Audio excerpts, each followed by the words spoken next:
There's no scarcity when it comes to winning or achieving. There are enough places and there are enough spots for all women to achieve or come in first or push their limits or break that record. Because my friend broke the record doesn't mean that I can't come in first. That's Colleen MacDonald.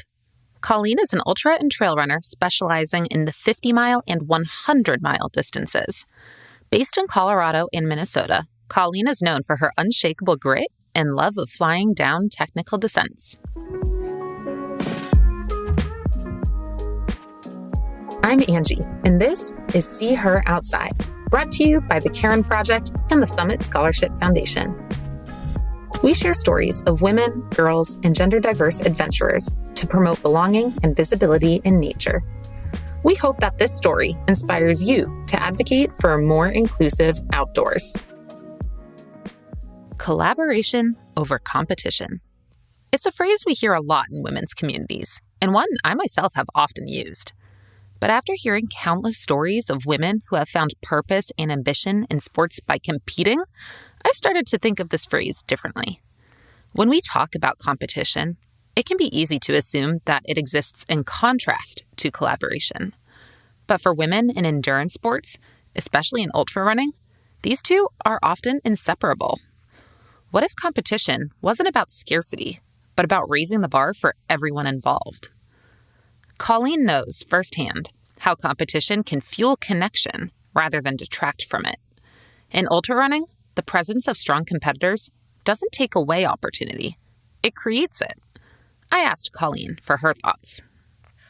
I think competition is healthy. And I think something that I have leaned into as I've gotten older and become more mature in my athletic career, I think competition is healthy. I would encourage women to call their shots and to speak their goals and their ambition. I think that's powerful. I think we need to do that. I think there's also a paradigm or a context where society tells women that being competitive or being ambitious is seen as a negative. And I think that narrative is false. I think, and I'm trying to live that as an athlete and a person, that you can be competitive and still be kind. You can be competitive and be very ambitious, and maybe you're salty once in a while. I think that's okay. I think that's the full human spectrum. And I think that that permission has only been given to male athletes, or it's only been given to them more frequently, and it's not given to women. I honestly don't think we need permission to be competitive and ambitious and shoot our shot and go for it.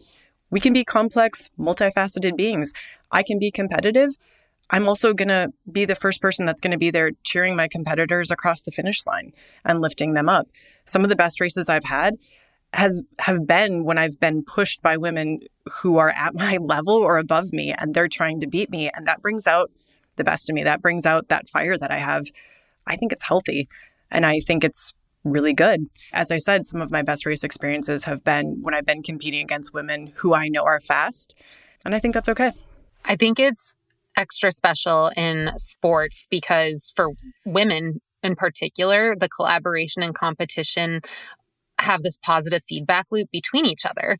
Because in order to lift up, a rising tide lifts all ships. In order to lift up women as a whole, we all need to individually be pushing ourselves, challenging ourselves, reaching those goals. And there's no way, women are now surpassing men's times in a lot of endurance events, and that wouldn't happen unless there were that element of competition, to that pressure to go faster. Exactly. Women can push each other and we can be competitive. And I think that's healthy. And I don't necessarily, even in that collaboration, I think that can be that collaboration or that communication can also be seeing other women shooting their shot and going for their goal. It can tell other women that there is that permission or that ability that they can do it too. And I think that that's really cool. If I think back to when I first started ultra running, I didn't know a whole lot of women in that scene. And I think, or I wish that I would have known at that time that it was okay to be competitive. It was okay to be ambitious. It was okay to call those shots. It was okay to kind of own it and be like, yeah, I like this and I'm going to do well at it.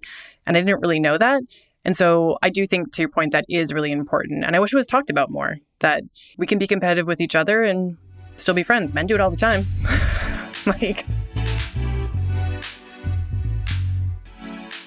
Can you tell me about your first memory of trail running? So my first ultra race was the Superior 50K up in northern Minnesota on the Superior Hiking Trail. And I had no idea what I was doing. And that race kicked my butt and I ended it. I finished the race and I was like, I need to do more of this. But how I got into ultra and trail running is probably not that different from how other people get into it. But I had returned from living abroad in Azerbaijan, Russia, and China. I'd been abroad for 7, almost 8 years. And I was feeling almost similar to post-race blues, that expat slump of having lived a very exciting and unique and very challenge-filled and very colorful-filled life. And I was back in the States and felt like I had nothing. And I felt like a failure. I felt like there was no purpose or reasoning or point to what I wanted to do. And I'd been living this life where it was like so adventuresome and so stimulating and so interesting. And then I came back to Minnesota in the winter, no less, and I kind of felt lost. And so I'd been someone that has always gravitated towards challenges and taking risks and pushing myself. And so when I came back to the States, I needed to find that thing. And I've been a runner my whole life. I'm pretty sure when I was younger, my mom had to chase me and I was a runner in my toddler age as soon as I figured out what to do.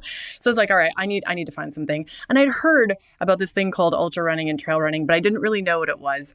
So I started reaching out to some of the local run groups in Minneapolis, started to meet people, started asking questions, and just decided that it was something that I was going to try because I needed a challenge.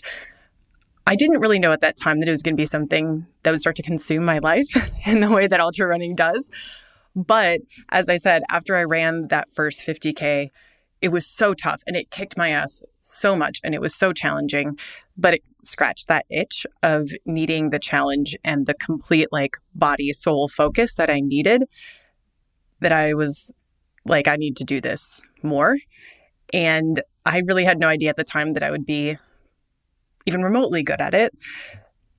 I've been an athlete my whole life, but I didn't really think that that was something that I would enjoy or be good at. So I was a little surprised by it, but it was awesome, that first race on the Superior Hiking Trail.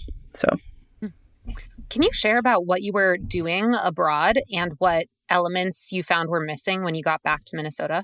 Initially, I was in Azerbaijan as a Peace Corps volunteer. So I was a Peace Corps volunteer for 2.5, almost 3 years. Then when I closed up my Peace Corps service, I was living in Baku and working both as a teacher and then also as a translator and journalist with a human rights organization that was advocating for freedom of press in a country that didn't have it. And it was a very volatile time because there were elections going on at the time. So I was really involved both with NGO that was doing a lot of exciting and slightly risky work and also teaching English. After that, I ended up moving to St. Petersburg, Russia to work at another research organization doing translation and review of thesis texts for individuals that were doing research on civil society and democracy in Russia. Then I ended up in China for almost 2 years doing research for my master's thesis and then also teaching at a university right outside of Shanghai. What I liked about living abroad was that it was always unique. It was always changing. There was no day that was constant and the same. And my focus when I was living abroad was trying to figure out, even when I lived in a place for a while, there was always a challenge, whether that be language barriers or cultural barriers or things happening, that it was almost like I was always trying to adjust and focus and figure out the next step and the next move. And it kept me really engaged, where I never really felt those doldrums or sort of that lack of engagement. And that's what I missed when I came back to Minnesota in the middle of the winter, no less, which is to be expected. So. Totally. Did you start noticing that running was filling that gap in your life? Oh, absolutely. I think, and everybody says that running is therapy, but it can't replace therapy.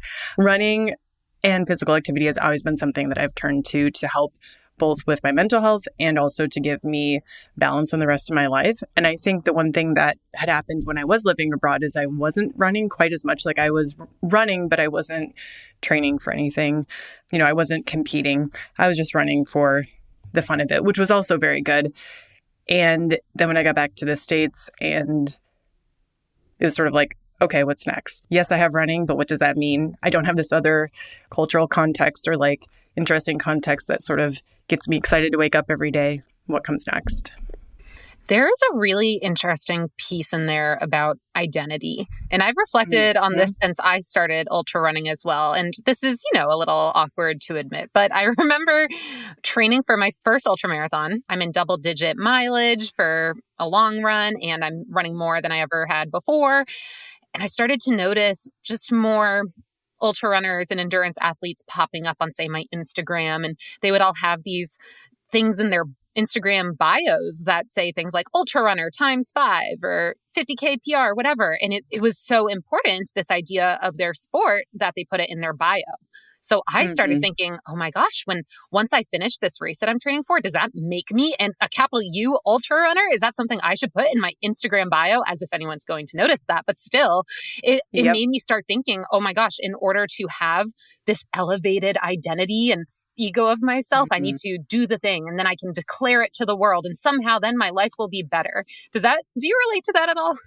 Oh, 100%. I mean, if anything that I've just said, I think I fall prey to that almost at every juncture in my life. I mean, and for better or worse, right? Like it can be both a positive and a negative thing.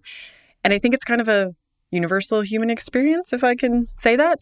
I think we all search for ways and context and like guide rails on how to self-identify and how to contextualize our life and what we're doing, right? And ultra running is one of those things. And it's a very big thing. And it's a thing that can it's positive because it can help you with discipline, to your point of you're running double digit miles, you're waking up early, you're hopefully, or may or may not, in my case, fueling well or eating junk, whatever. Like it gives you kind of that structure to your day. And so it can be a positive way to identify yourself. But to your point, there's probably a negative side to that too, of thinking that you have to represent yourself in some way, or there's certain metrics that you need to hit, or that identity is the only part of you that matters, or the only thing that you have. And then it can be I think that's the slippery slope there. Absolutely. And that's another struggle that you're alluding to, that structure that training for something big gives you can be so comforting. And for those of us who are very type A and goal oriented, it's like constant dopamine. Check, I did that workout that I was supposed to do. Yes, I got my strength training in. I got in enough protein after this hard workout. It's like little mini achievements this entire way towards your goal. And then once you do the goal, you get that very short-lived feeling of, yes, I did it, bask in the celebration. And then suddenly you don't have that structure anymore. You're living every day, waking up thinking, should I go for a run today? If so, what do I do? Where do I go? And having to make all of those decisions just makes me feel, if I'm speaking for myself, very ungrounded. And I love that structure of a training plan. Yep. Oh, 100%. And I think kind of tying it back to what we're talking about coming back from abroad, I didn't have that structure. And so I leaned into running to say, okay, here's something that is going to give me structure. It's going to make those decisions for me. It's going to give me that rule or that set of things that I have to check off every day. And like you said, it can be very positive, but then what happens when you don't have anything, right? Or you don't have running? Then how do you deal with that? And does that mean that the running is bad? Not necessarily. Does that mean that you still keep setting goals?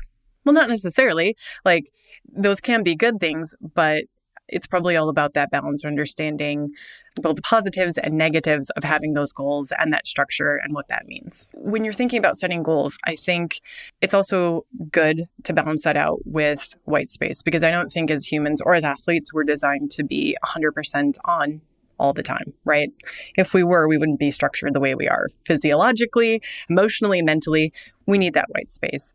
And so I think if we, leaning into our topic of the post-race blues, I think there's something, once you've achieved that goal, or once you've had that race or done that outdoor adventure or whatever that could be, having that downtime afterwards can be healthy, because your body and your brain probably generally needs that break. And that can be a good time to rest. It can be a good time to recover. It can be a good time to reevaluate, to your point.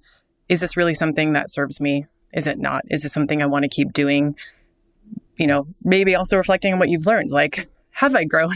Do I like the way my toenails look after running a 100-mile race? And if you don't, then maybe you find another hobby, So I think that there's some good things that can happen in that pause or that white space, like you said, before you set your next goal. And I think I would argue that it's probably healthy to have some of that downtime after a big event, whether that be an ultra or even a job presentation or a big event in your life. I think having that white space is important. One of the trickiest parts of goal setting is managing the belief that crossing a literal or metaphorical finish line will bring lasting fulfillment. Have you ever thought to yourself, well, once I do X, then I'll finally be happy? Psychologists call this the arrival fallacy, the assumption that happiness exists on the other side of an achievement. But as any ultrarunner will tell you, that sense of triumph is often fleeting. The bigger question becomes, what now? As a mountain runner, Colleen has had to navigate this push and pull between ambition and contentment, success and setback. And nowhere has that been more evident than in her repeated attempts at the Superior 100. Minnesota's Superior hiking trail is over 300 miles of constantly ascending and descending trail along Lake Superior. There are a few Superior trail races every year, but from her start, Colleen was enamored by the 100-miler. My first ultra race ever was the Superior 50K. And even at that time, after I finished the race, all my ultra friends were talking about Superior 100 as like this thing, right? Like, I didn't even know about Western States or like Hard Rock. Like, I was such a little babe. Like, the only thing that I heard about from my run community was Superior 100-mile, right? And the lore and the legend of this race and how difficult it was. And being who I am, I was very certain after running that 50K that I was going to run the Superior 100-mile. Because there's nothing I love more than an incredibly difficult challenge. And so this goes back 10 years. I'm finishing my first 50K and I'm already starting to feel this urge to go run Superior 100 because it has such a hold in my life and my brain and like what I want to do. It took a couple years for me to honestly have the guts to sign up for it because while I love a challenge, this race also intimidates me. I would say that it's one of the more difficult 100-milers in the country simply because of its technicality. Northern Minnesota is notorious for consistent and unrelenting roots and rocks and slippery terrain. It's not buffed out single track. It's not that smooth desert sand. It is so technical that there are very few places where you can actually open up, relax, kind of turn your brain off and just flow because you're constantly we always like prancing pony steps the whole time on the Superior hiking trail. I attempted my first Superior 100-mile in 2021 after the pandemic. I had been training really hard. I was feeling really fit. Started the race. Sprained my ankle around mile 22, 23. I think I probably sprained it 3 more times. I'm not really sure the exact timeline of when I sprained it. I kept running. I ended up being in first. I was leading the race. And about 5 miles before the aid station at mile 83, the pain was so intense that I could no longer walk. So I ended up kind of collapsing on the trail, had to crawl, literally crawl to the aid station because I could no longer put weight on my foot or on my leg because it was sprained so badly. And at that point, it was swollen up like a baseball bat and all bright red. Like there was something very clearly wrong. At the time, I didn't know. Got to the aid station, had to drop, couldn't walk. Ended up with 3 very severe sprains in my ankle. Went through. What made you keep going when you knew you had injured your ankle 20-something miles in? You're like, something's wrong. Why did you keep going? I thought that I could manage the pain and push through it and that it wouldn't be that bad. And at the time, because when you're in a race and you're racing so hard, and especially when you're at the front of the pack, I wanted to win. I was going to push through it. I didn't realize that the ankle injury was that severe. And one of the great and terrible things about being an ultra runner is we compartmentalize pain very well. And I'm very good at that. And the pain that was in my ankle, I had pushed it away and compartmentalized it. Everything else was going right. So I thought I would be able to keep running. And it had just reached a point where the pain was so intense that I was worried that if I kept running, I would do irreparable damage to my body. And that was the thing that made me stop. I wish I had a grand story about why I kept going, but the reality is I was compartmentalizing the pain and I wanted to win, and I didn't realize that the injury was that bad. DNF. Did not finish. These 3 tiny letters carry a heavy weight in the world of endurance sports. For many competitors, dropping out mid-race can feel like the ultimate failure in the moment. But often, after some processing, a DNF can tell a story of risk, of grit, and sometimes of making the smartest possible choice for long-term sustainability. Colleen was able to heal her ankle injury, and she lined up at the Superior 100 in 2023 within a very competitive women's field. She came in 3rd, and she wanted more. The cool thing about that race was that, my friend set the course record at Superior that year, and I could not have been more happy. But the cool thing about that is I had this realization that there's no scarcity when it comes to winning or achieving. There are enough places and there are enough spots for all women to achieve or come in first or push their limits or break that record. Because my friend broke the record doesn't mean that I can't come in first. That's the reality. And so I think kind of touching back on that, it was like, okay, this is cool. She set the record. I came in 3rd. Full steam ahead to next year. Let's see what shit can go down. Let's see what can happen. So I went into 2024 very confident, very sure of myself. I shot my shot. I told people. I spent the whole summer training towards Superior with a really good summer of training and competing, really working on running uphill in Colorado, getting my legs ready to go. I think I put back probably 200 or 300 mile weeks and recovered well from that. I had been talking with my coach, Megan, and we both agreed that I was probably in the best fitness that I've had in my time as an athlete, simply because of being out in Colorado, having that altitude stimulus, having the vert. I'd had a really great training week on the Superior Hiking Trail where I think we ran 75 miles in 3 days, and I felt amazing after that. So I went into the race very confident and feeling really good. On paper, I should have won. And we both know that that didn't happen. So on paper and physically, I should have won. It did not happen. 2024 was Colleen's 3rd start at the Superior 100. 20 miles in, she started having terrible stomach cramps that took her breath away and left her barely able to walk. She vomited and shuffled her way through the miles. So I almost quit at mile 50 because I was in so much pain. I felt so horrible, and this thing that I had been working towards, let's say since 2015, had just literally slipped out of my grasp while I'd been puking. So that was pretty rough. There's probably a lot of reasons I could give as to why I kept running. I have no shame in saying I think my ego and pride needed me to keep running. And also intrinsically, I didn't want to quit because I could still hike. And the cutoff in Superior is generous enough that I knew that if nothing else, I could shuffle into the finish. But I didn't want to just drop at that point. And I had to wrestle with that a lot because I was in so much pain, and it was so both physically and mentally painful that I didn't want to keep going. Very often I didn't want to keep going, but I did. Colleen was the 6th woman to cross the finish line that year, despite being incredibly sick. She wasn't happy about it. I wanted to hear about how she processed these 3 attempts at the Superior 100, and I was curious to hear if she gets the post-adventure blues.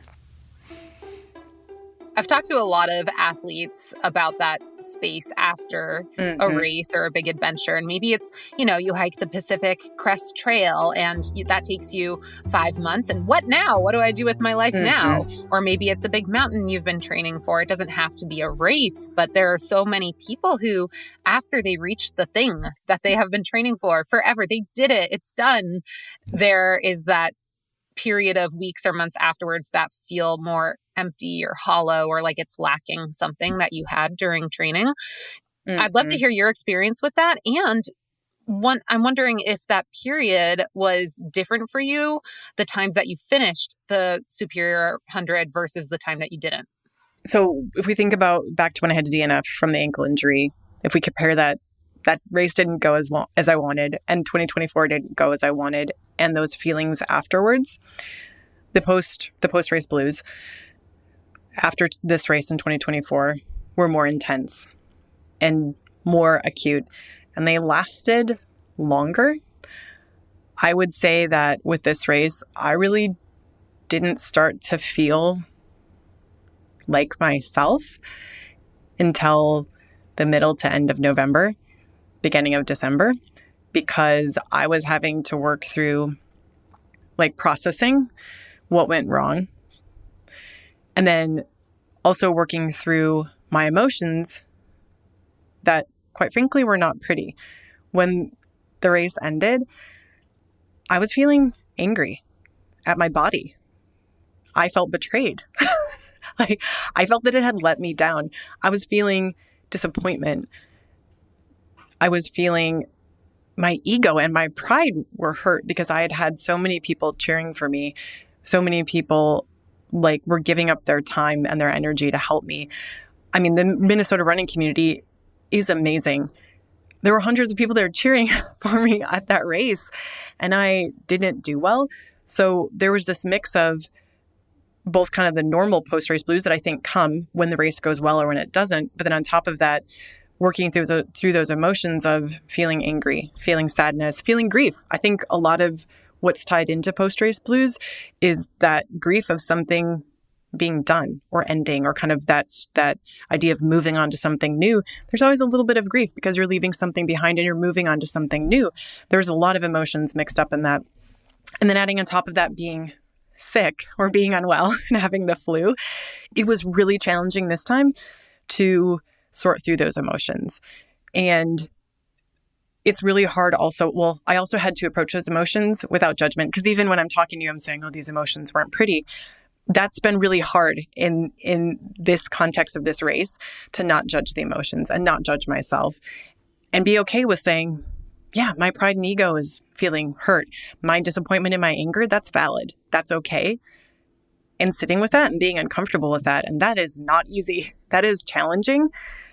And that can take a long time. And for this race, it did take longer. And even in this conversation that we're having, I can still feel some of that kind of that frustration and that disappointment and that feeling, or that wanting and wishing that it would have gone better and it didn't go better. Those might sit with me for a while. I do think there is some solace, not to, force a silver lining or anything, but I find some solace in times like that, just knowing that you can't have the highs without the lows and all the other cliches that are also very true. The next time you get out there, and when you come in first in the Superior 100, it's going to feel so much more special because you went through times of injury and illness. Yeah. And I really love you bringing that up. It's something that's a really good point. And it was something I talked with my coach, Megan, about and I've worked with Megan since 2017. So we have a really great relationship that's coach and friend in talking about these post-race blues. And she made this comment that there is something that can be beautiful about that post-race time, because, to your point, it gives you that white space and time to reflect. It gives you an opportunity to experience and feel some emotions that maybe society might not say are beautiful or great. You're dealing with emotions such as pride, ego, disappointment, anger, joy. You're having to sort through and deal with a lot of emotions. And that can be cool. There can be something beautiful about that time of saying, okay, I'm going to feel this. I know it's not going to last. I'm going to move through this. This was something that was important to me, this race, this event. It's okay that I can move through these emotions and feel them and have this chance to experience them and figure out what it means to me and how to move forward. There's something beautiful about that. Now, when you're in the middle of it, it is very hard to see that and to sit with that. But I really love that perspective of looking at it and saying, okay, I'm a human with a range of emotions and experiences. I've done something that literally just put my body through like an intense trauma, right? Something that was really, really intense. And now I'm going to sit with that and see what happens and observe it and be curious about it and work through it and approach it with non-judgment if you can and see what happens after that. You're so right that in hindsight, a year after some big feat, you can look back and see, oh yeah, those tough times made me stronger. But when you're in it, you are in it. Mm-hmm. Can you think of a time, like if you can maybe tell a mini story, if you can think of one, can you think about a time maybe in the months after this latest race or any of the earlier ones where you felt so in it and just upset and sad, and what you did to move through that time that helped? So 2 things on that. I am coming to peace with the fact that sometimes when I look back at races that didn't go well, sometimes I can't find the silver lining. And I will be totally honest with that. And I think that's okay. I think I've spent a lot of time, again, this goes back to that non-judgment, thinking that I have to feel better about something, or thinking that I have to maybe find the silver lining in something. I've had races that have just gone shitty. And I think the perspective for me has been, okay, that went bad. And taking that and kind of moving that off to the side and saying, okay, that went bad. Nothing I can do about it now, and trying to let it go. And I don't always have that positive perspective looking back. And I'm okay with that. I can sit with that, right? For this particular race, because the post-race blues lasted so long, there were a couple different things that I really, really had to work on. And it was not easy. Going back to what I said earlier, having to just let myself feel the feelings and understanding that similar to maybe when you're grieving something, there's not going to be a linear path. It's going to be up, down, sideways, back and forth. You're going to take 1 step forward, 2 steps back, that whole thing. And being okay with that, right? And sitting there and not judging and saying, okay, if this feeling comes up, I'm going to feel it, understand it, and then I'm going to let it go. The other thing that helped me move through it was also understanding, if we think about an athlete as being a whole person, mental, physical, emotional, especially for a female and me, when I'm done with a 100-mile race, my hormones have a tendency to be a little wonky. And so having that perspective of being understanding and anticipating that and knowing that was going to happen also helped move through it, of saying, I know when I finish a 100-mile, your hormones are going to be all over the place. That's okay. It's not a bad thing. It happens. Accept it, move through it. This too shall pass, right? The other thing that I had to do, especially for this race, was, and we've been talking about white space, was really give myself white space. Now, I had intentionally planned this time post-Superior to have white space because I knew that whether or not I won or if it went bad, I was going to need that time to reflect because it had been such a consuming and all-encompassing focus of my summer. And so I really gave myself white space where I put the pause on training, and obviously I was sick, so I couldn't train. I think I probably had 4 weeks of unstructured training, which I almost never do in my athletic career as an athlete. I'm very structured. I had, basically a month of unstructured training. I purposefully planned other adventures and other pursuits to kind of give me a way to have movement and adventure without having it focused on running.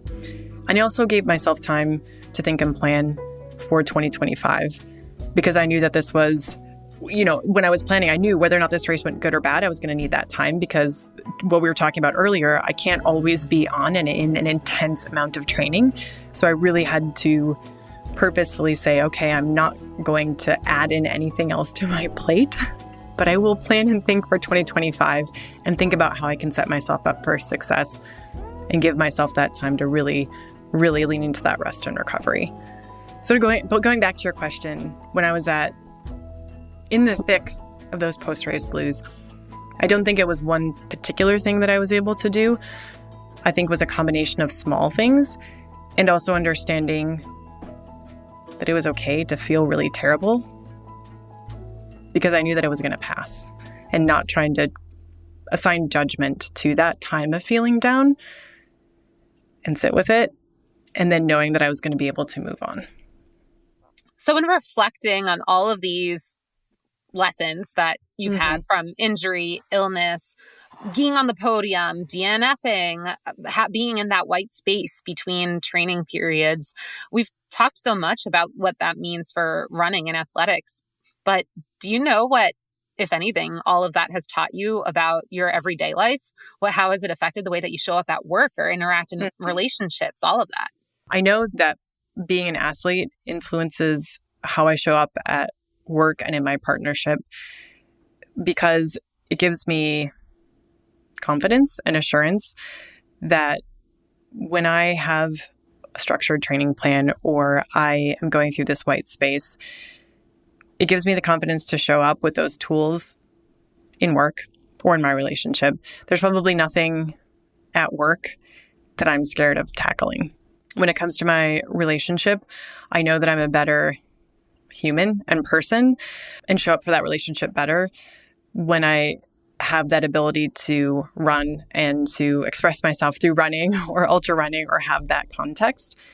Now, when we think about that in the sort of macro area of white space and blues, it is challenging sometimes when you're going through that time of white space and figuring out your emotions to show up at work or to show up in your relationship.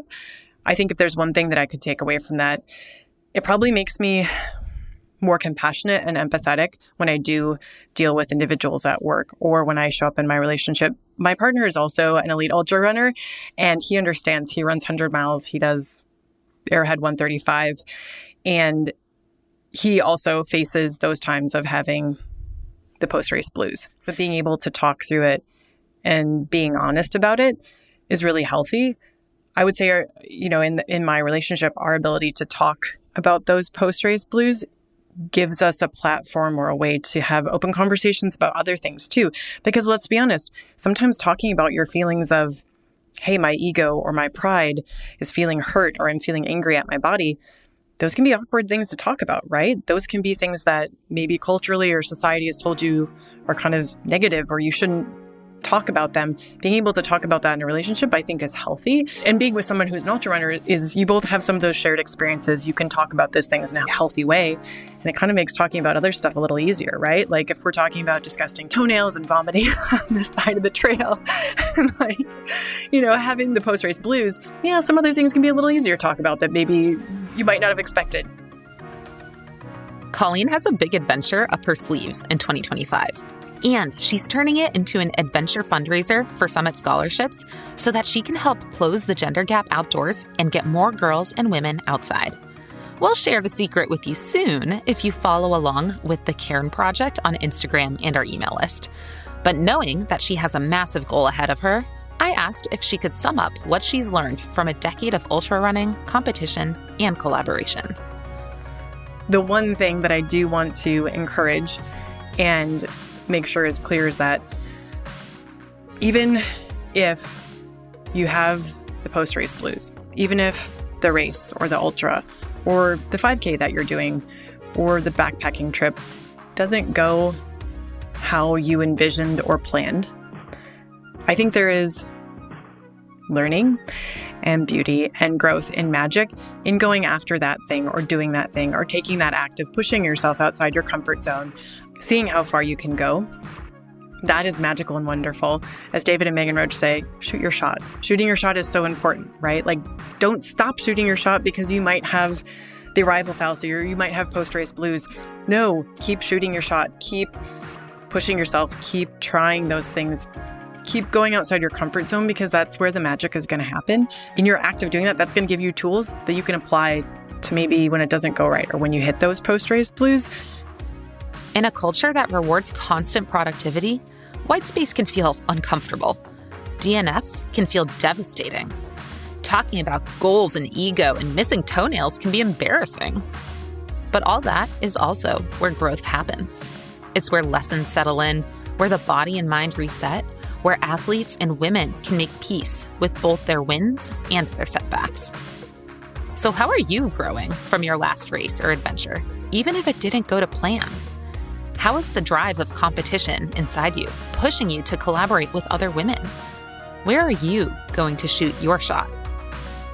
Adventure is about redefining what success looks like, learning to sit with discomfort, and understanding that sometimes the hardest part of an ultra isn't the race itself. It's what comes afterward. If you want to support the mission of the Alliance for Gender Equity in Outdoor Adventure, I'll give you several options. 1, you can apply to become a trailblazer through our program, the Cairn Project. Trailblazers design an adventure fundraiser that crowdfunds scholarships for the Summit Scholarship Foundation. Go to www.cairnproject.org to learn more. 2, you can spread the word about the Summit Scholarship Foundation to help us advance gender equity on and off the mountain. Check it out at www.summitscholarship.org. And 3, you can share the See Her Outside podcast with a friend. Every single share, 5-star review, or comment helps us share stories to get more girls and women outside. See Her Outside is hosted by me, Angie Marie, and edited by Allison Castonguay, with research by Danielle Peacher. Until next time, go get outside.